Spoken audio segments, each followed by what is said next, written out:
good morning. BigH Trucking coming to you from the Long Island Expressway, or the 495. On my way into the other side of Nassau County. Just want to get a quick video up, say what's up. Thank you for the subscribers. Thank you for the likes. So on and so forth.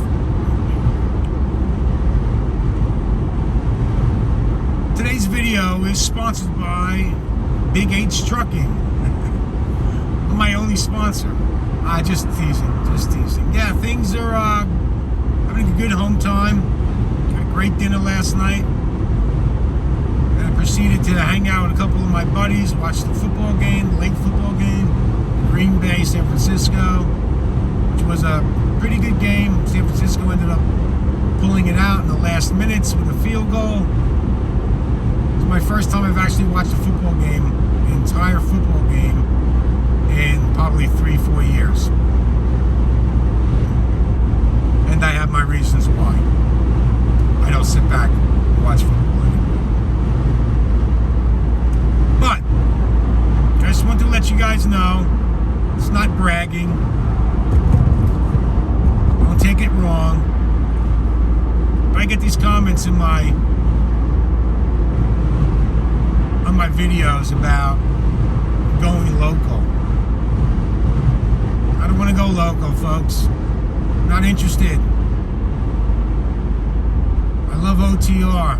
Local is, especially where I live, one big pain in the rear end. You cannot make as much money going local as you can OTR. No way, no how, unless you've got a great connection. Going local would mean probably driving 12, 14-hour days, getting home late, and getting up really early. Not interested. What's the point of being home if you're only home for 6 hours a day? You're present, but you're not present. Now, of course, there's always circumstances where you can find a good gig. Well, I don't have those connections where I can run from 7 o'clock in the morning till 4 o'clock in the afternoon and go home. I'm certainly not going to drive to the ports in Newark, New Jersey each and every morning. That would be hellacious. But you're not making money at Prime. Folks, I grossed $8,500 last week.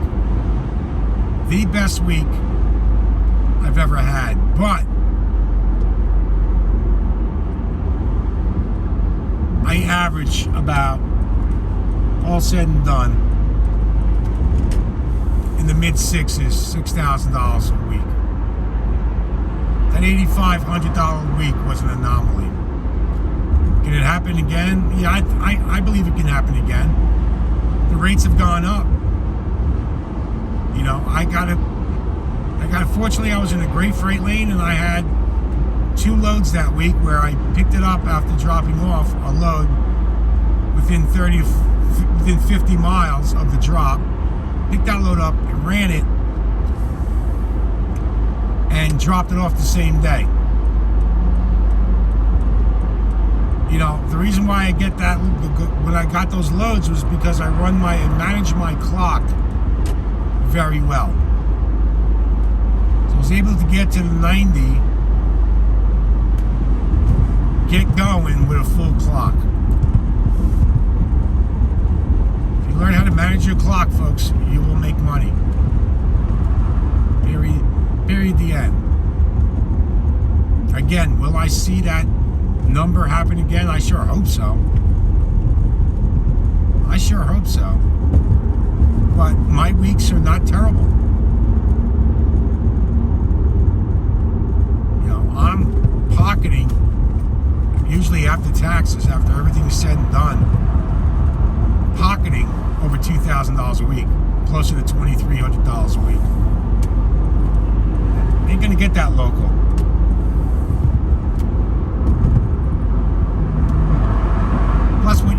remember an OTR, I don't have to walk into a building each and every day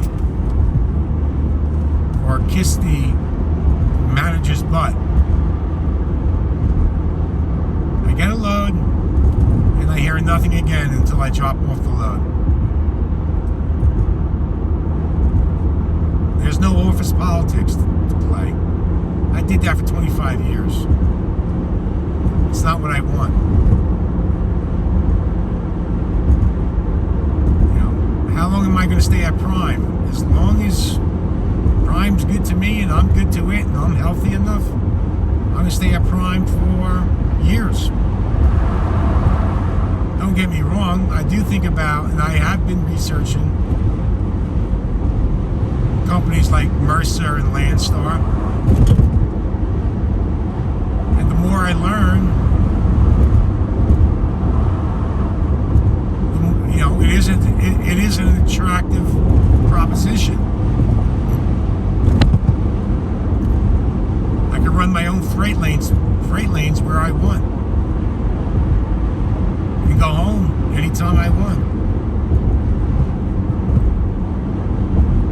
You know, the price per load is very good right now. I mean, everybody knows that. But then what happens when the economy turns the other way? It doesn't matter. You know what? These guys who are getting $4 or $5 a mile right now, yeah, they're killing it. But you know what? The prices of goods and services are going to go up, so it's going to even itself out. Eventually, $4 a mile is going to be getting like 2019, where you're getting $1.50, $1.75 a mile. New trucks are going to be well over $200,000.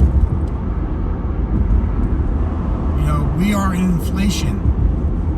So again, that $4 or $5 seems attractive right now, but the price of fuel, the price of parts, the price of doing business is going up each and every day, in case you haven't noticed.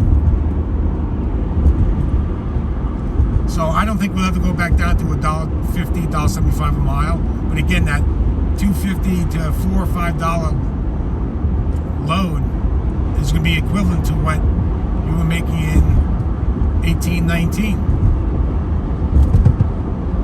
You know, so you got to keep that in mind. You know, I run food. Food's never going to stop. TVs and household appliances. If there's an inflationary period, people are not going to go out and buy consumer goods as much as they were. That means less demand for truckers carrying that stuff. So you can have 20,000 truckers fighting over scraps, thus forcing the rates to come back down. You know, do I want to go and buy a truck right now? Hell no. I mean, getting it through Prime, I think, is a great deal. But you go to used trucks, and trucks that should be going for $20,000, $30,000 are going for $80,000, $90,000, $100,000. Really? I'm not in the market just yet. And if Prime opens up the lease purchase, I hope they do, because I submitted an application on it. I'm a taker. Now remember, Prime's going to get a little bit of discount than if I went into a Peterbilt shop and bought a brand new truck, because of the volume of trucks that they purchase.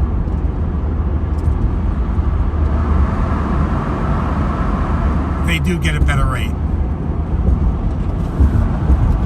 It may not necessarily be a dream truck that I want, but at the end of the day, it's a tool to make money.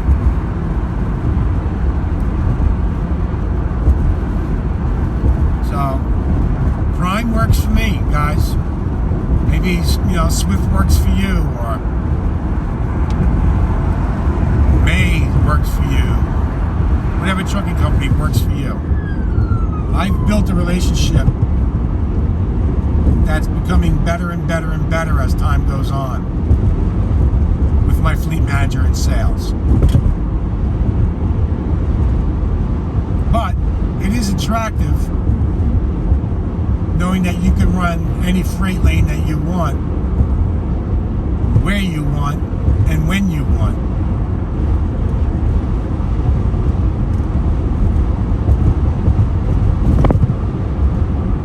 Now, Landstar takes 35% of the gross. But I don't have any problems with that because you need a back office. Is it really worth it to get your own MC and have to deal with the back office stuff? And if you're willing to do it all yourself, then how much running are you going to do? So I think on that end, it's a wash. It's a wash. I don't mind paying somebody to pay my IFTA taxes, my permits, my tags, get my HUD sticker. You're responsible as an owner-op to get all that. And Landstar does exactly what Prime does. They take a bigger cut. But like I said, right now, the freight rates are so good that you are making more money at Landstar. Or Mercer, doesn't matter, or whatever. You know, I'm loyal to a certain extent, but I'm not stupid. I'm a businessman. If there's a better opportunity out there, I'm going to take it. I think you would too. But as of right now, no one's knocking on my door and saying, here's a deal of a lifetime. You know, the old adage is if it sounds too good, it probably is too good to be true. I think it goes like that. I'm not sure. It is Sunday morning. I haven't had my coffee yet. But I also been around the block long enough to know that the grass is not necessarily greener on the other side. It has to be a fit for you and your family and your wants and needs. And like I said, I've developed a very good reputation with sales and my fleet manager. Is it perfect? Hell no. Hell no. There's days I want to curse somebody out, but I don't. I bite my tongue and I move on. So, if you're looking for perfect, there is no such thing as perfect, folks. I don't care where you go. You're going to have frustrating days no matter where you go. But you can limit the amount of frustration by working hard, knowing that tomorrow or the next hour things can change for the better, and typically it does. So if you're going to chase the money, you're going to fail. You've heard a lot of people say that. You're going to chase the money, you're going to fail. If you love something and you do it at a high level, the money will follow. The money will follow. So that's about all I wanted to say. That I had a hell of a week. Whether you believe me or not, it's irrelevant. I'm not here to prove anything. I'm here just to say that the possibilities of working at a mega carrier are extremely good. It's your attitude that separates success from failure.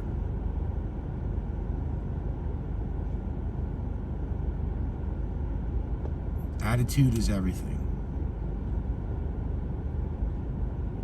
Work hard, learn to manage that clock, and you will be successful. Again, I got 2 loads, 2 runs in that week where I dropped off one, I picked up another one, and I ran it 300 miles, dropped that off. Why? Because I started my day out with a full clock and I was within miles of the drop. Miles. lead manager knows that. He looks at it. Where is BigH? Oh my God, he's sitting 20 miles. He's sitting one place I was a half mile away from the drop. He's sitting right there. Let's give him this. And it was a load that somebody should have picked up the day prior. I guess they had nobody in the area, or a truck broke down. There's always these circumstances. So I'm content. I am happy.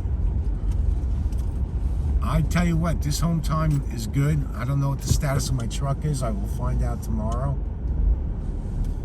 what's going on with my truck as far as what I'm gonna do or how long it's gonna be. I really do miss being on the road.